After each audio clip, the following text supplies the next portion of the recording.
Hey y'all, so I wanted to give a spoiler analysis of the movie Relay, um, a movie I saw 2 days ago, and it really knocked my socks off. I really liked it a lot. Um, I wouldn't say it's a great movie, but as genre movies go, as thriller movies go, it's very inventive, and the suspense is, you know, keeps cooking, keeps you on your toes all the way through. Very likable protagonist slash hero, and also um, this gets to the part that knocked my socks off, and that I want to go into more here. A really very unexpected twist. This is spoiler territory, and the reason why I wanted to do a spoiler video for this movie is because I think it really got in under the radar in a lot of ways. I don't know. I don't. It's maybe corny or something to call it red pilled. To say the twist is red pilled, or but it's definitely a non woke twist. Um, let me explain, and it really resonates with a lot of our experiences. The movie, as I said, without going into too great a detail, because I think I pretty much talked about the plot last time, but you've got uh, this this young woman who has this forbidden material. She's been working for this company, and she did research, and it showed that there was something toxic in the product. Um, and she tried to tell the people about it, the higher ups about it, but they didn't want to hear about it. They just wanted her to keep her mouth shut, because they can just put the product out as it is, and make lots of money. And even though it will make some people sick and kill some people, they'll never be found out. So she wanted to be a whistleblower at first, but then they were harassing her so much that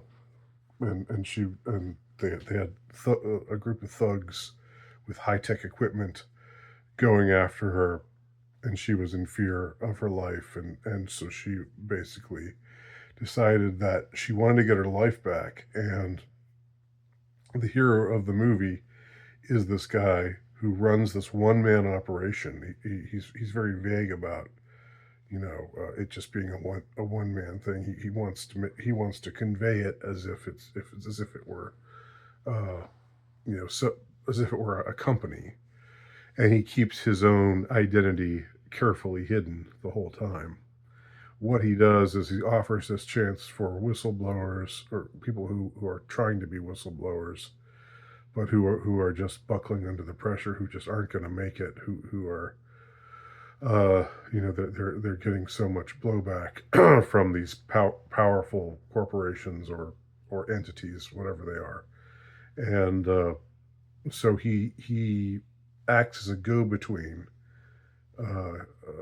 between the would-be whistleblower and the company, and he contacts both parties, and he says, to the company, the whistleblower is not gonna blow a whistle. All he wants is to get his life back, um, and he'll return the document to you, but uh, in order to ensure that you leave him alone, uh, and that you don't go after him after he's returned the document. He tells them, I'm keeping a copy of the incriminating document myself. So if you go after any of them, if you harass them, or hurt them, or try to kill them, after they've reached this deal, where the deal is the whistleblower goes free, and but agrees not to blow the whistle on the corporation. Um, then then uh, then they'll leave the person alone and let him live out his life. It's an interesting concept, interesting idea. Um, so the title relay comes in because, and again, I don't really like the title. I said that before in my previous video on this subject. Uh, he works through this relay system where you talk to an intermediary, and it's a system that's been set up mostly for the deaf, so that if they want to communicate, through to somebody else, through typing messages, and anyway, you can either type a message or respond or talk, say a message, and both messages are heard by the person working for the relay service, and that person conveys both sides of the conversation, and that way, this guy, you know, keeps clear of giving himself away because it's essential that it not be known what his identity is. And he's somebody who, as we find out as the movie progresses, he has this desire to want to help people who are in trouble because they tried to do the right thing and were punished for it. Um, but he also has, problems with. He doesn't want to make himself vulnerable, and these things sort of get revealed in a fairly, non what's the term, um, a very fairly non-contrived sort of way. We sometimes exposition can be clunky, can reveal itself clunkily, but in this movie that's not the case, because this guy, the hero of the movie, the one who's protecting the whistleblowers and keeping the evil corporations at bay. He uh, um, he is someone who, because of various pressures in his young life, um, and a bad work experience himself, he developed a drinking problem. So now he goes to AA meetings, but he doesn't really like to reveal much about himself. But eventually, he has to learn to become more vulnerable, and that's both a an asset and a liability, as we find out. Now, going back to the story, and this is where the spoiler enters in. We're 8 minutes into the video, and still no spoiler. No, Wiki, what are you talking about? I thought this was a spoiler video. Well, here it comes. So the newest whistleblower who seeks him out is a very attractive young woman, and she's very vulnerable, and she's like very much of a damsel in distress, but she exudes this vulnerability that really, eats at his heart, and so he sort of lets his guard down with this woman, and she gets a couple of things wrong. She does, like, she she makes a mistake that threatens to mess everything up, and instead of just doing what he should have done, just turn his back, say I can't be a part of this anymore, and just turn his back on her, she cries. She cries, and the relay people type to him that she's crying. so and he knows her. He's like he kind of finds ways of shadowing all of his clients. So he knows her. He sees her. Obviously, she's young and pretty and seems really nice and very vulnerable, and just really stressed out, feeling like uh, feeling like the pressure of the world is on her shoulders, and so uh, so over the course of the movie, they sort of develop a kind of relationship almost, or a kind of flirtation.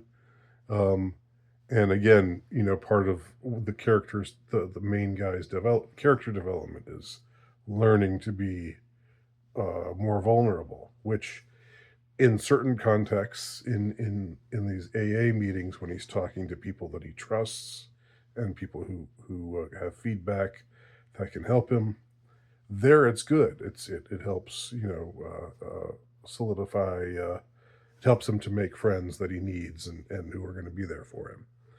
But in the context of this work relationship, it becomes rather dangerous. Now, when I say work relationship, it's always just a flirtation. There's one scene where they see each other.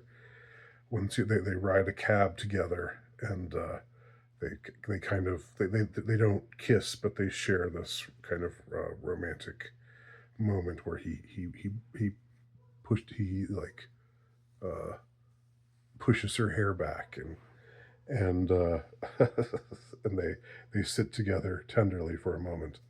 Um, her vulnerability and his sympathy for her and his attraction to her, uh, and her ability to manifest this vulnerability, and appeal to his you know to his I've got to ride in and save the damsel in distress kind of uh, inclinations, and the fact that he she's attractive, and all of that.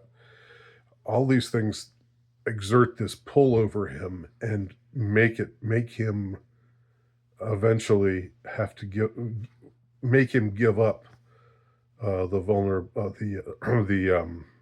the detachment that he needs to do his job properly, and so he's eventually made by these people. He spends the first part of the movie just completely running circles around them, completely outsmarting this group of hired thugs who the corporation hired. They're like they surveil, and they have all this high tech equipment, but he knows ways to get around their system, and he's very clever. But because he's more and more drawn to this woman, and she makes mistakes here and there. Uh, so what's the what's the spoiler you say? We're almost 13 minutes and still no spoiler. Well, you could probably guess what the spoiler is, right? The spoiler is the damsel in distress is really just an agent of the enemy. Yes, that's right. She's a honeypot. Um, and the whole idea of getting him involved with her is to so that they can ensnare him. So the people who had followed him before, the people who he had burned before, this surveillance group that he had burned previously, this is their way of getting to him. And it's when I'm spoiling it for you now, but I still recommend the movie because I guess it probably makes for a very different watch without that spoiler. But it really hits on a truth that you don't see. It's not a woke thing to say. You can't say young women can be very, very deceiving. Young women can, or women in general, can are very apt manipulators, and especially if you're a man, especially if you're lonely, especially if you're wanting, uh, if there's, you're sort of on your own a lot, you're a lone wolf, and you're drawn to somebody who seems really nice, and also is really vulnerable, and she just can't make it without you, and you've got to be there for her. You're it the drive that you have is to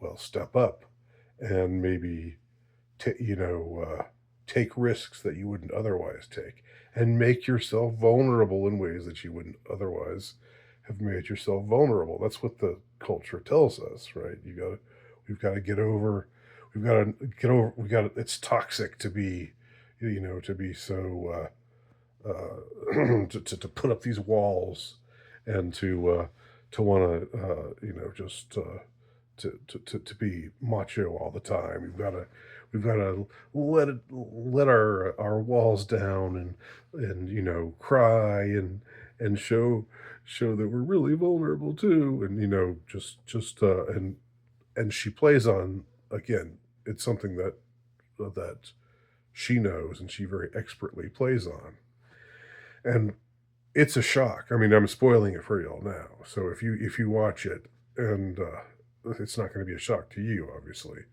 but but it might. I think it still will be an interesting viewing experience, just because you can see the things she does, the ways that she works on him. You know, they're only supposed to communicate in certain ways, and there's one day where she doesn't get back to him, and he gets worried, and there's another day where she's supposed to just stick to the subject. It's supposed to be just business, but then she goes over the line and starts asking him questions and saying, I'm sorry, I'm just feeling kind of lonely and scared right now. And he's a good guy, he's a nice guy, and she's an appealing young woman. So of course, it's the honey trap works. But ultimately, though, it's his willingness to be vulnerable. I'm not going to give this away, but his willingness to be vulnerable in a scene near the end, uh, that ultimately saves him. So it goes both ways. But the main thing I wanted to point out about the movie, the one thing I wanted to discuss, there's it's not like it's one there's no a particular perspective on. It's not like there's one size fits all. That you have to be vulnerable all the time, or that you have to just be macho and put up walls and not let other people in all the time. But there's a time for not letting your guard down. There's a time for that too, and that's not what the culture wants to tell men that oh, we're bad because we're toxic, and we're toxic because we've been taught all of this all this terrible, irresponsible, macho type of behavior, and we're not ever supposed uh, uh, to let our feelings out, and um, you know, and we've got to change that. We've got to become sensitive, and the movie shows how a a young woman can can get stuff out of you if you aren't careful. And that's what I think is very red pilled, and very non woke about this movie, and one of the reasons I recommend it so highly. So again, the movie is Relay, and take a look at it if you're interested. It's on Netflix now, and but you can also find it in other streaming services. Thanks.